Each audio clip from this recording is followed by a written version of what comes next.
नमस्कार, मैं पीयूष मणिअवस्थी। बहुत बहुत स्वागत है आपका इंडिया जंक्शन में। मंगलवार से उत्तर प्रदेश सरकार ने तबादला एक्सप्रेस को हरी झंडी दिखा दी, जिसके बाद अधिकारी एक स्थान से दूसरे स्थान पर भेजे गए। या तो उनकी सेवा काल में प्रश्न चिन्ह लगा था या फिर उनकी सेवाएं बहुत ही बेहतर रही हैं। ऐसे में एक अधिकारी का नाम बहुत तेजी के साथ उभर कर सामने आया है। वो अधिकारी कौन है और अब लखीमपुर में जाने के बाद अधिकारी का खौफ वन माफियाओं को क्यों सता रहा है, ये सब हम दिखाएंगे इंडिया जंक्शन की इस स्पेशल रिपोर्ट में। दुर्गा का एक्शन। उत्तर प्रदेश सरकार ने बीते मंगलवार को कई जिलों के जिला अधिकारियों के तबादले किए हैं। लोकसभा चुनाव 2024 के बाद ये सबसे बड़ी तबादला एक्सप्रेस इस समय योगी आदित्यनाथ की सरकार में चलाई जा रही है। ऐसे में तमाम आईएएस ऑफिसर ऐसे हैं जिनका नाम या तो सुर्खियों में आने की वजह से ट्रांसफर लिस्ट में आया है या फिर बेहद ईमानदारी की वजह से उन्हें बड़ी जिम्मेदारी सौंप दी गई है। आज की इस रिपोर्ट में हम एक ऐसे ही नाम का खुलासा करने जा रहे हैं जिसने एक समय में जराइम की दुनिया को ही हिला कर रख दिया था, मुख्तार की नींद उड़ा दी थी। और ये वही नाम है जिसने उन खनन माफियाओं की नींद भी उड़ाई थी जो शासन और सत्ता को ठेंगे पर रखकर कानून की धज्जियां उड़ाकर रेत खनन के अवैध कारोबार में संलिप्त थे। वो नाम कौन सा है और उस नाम के पीछे के किस्से क्या क्या हैं, आज के इस रिपोर्ट में हम आपको ये दिखाएंगे भी और बताएंगे भी। दरअसल वो नाम है आईएएस दुर्गा शक्ति नागपाल का।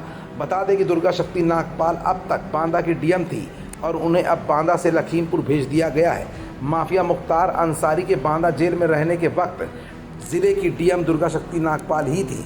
मुख्तार के निधन 28 मार्च के दिन भी ज़िले की कमान दुर्गा शक्ति नागपाल के हाथों में ही थी। ऐसा कहा जाता था कि डीएम दुर्गा शक्ति नागपाल की सख्ती की वजह से माफिया मुख्तार अंसारी की रातों की नींद उड़ गई थी।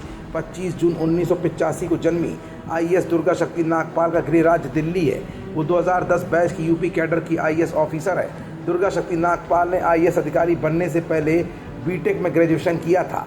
उनका दृढ़ संकल्प और कड़ी मेहनत तब सफल हुई थी जब उन्होंने 20वीं रैंक हासिल की और प्रतिष्ठित आईएएस कैडर में प्रवेश किया।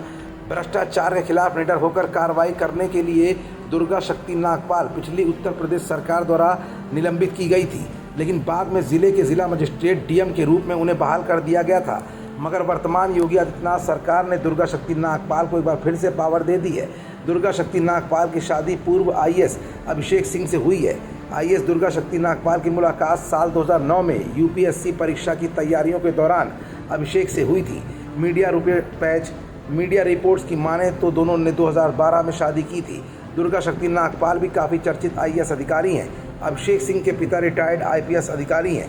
अभिषेक बचपन से ही पुलिस की वर्दी पहनने का सपना देखते थे, लेकिन पिता की सलाह के बाद उन्होंने भी आईएएस की तैयारी शुरू की थी।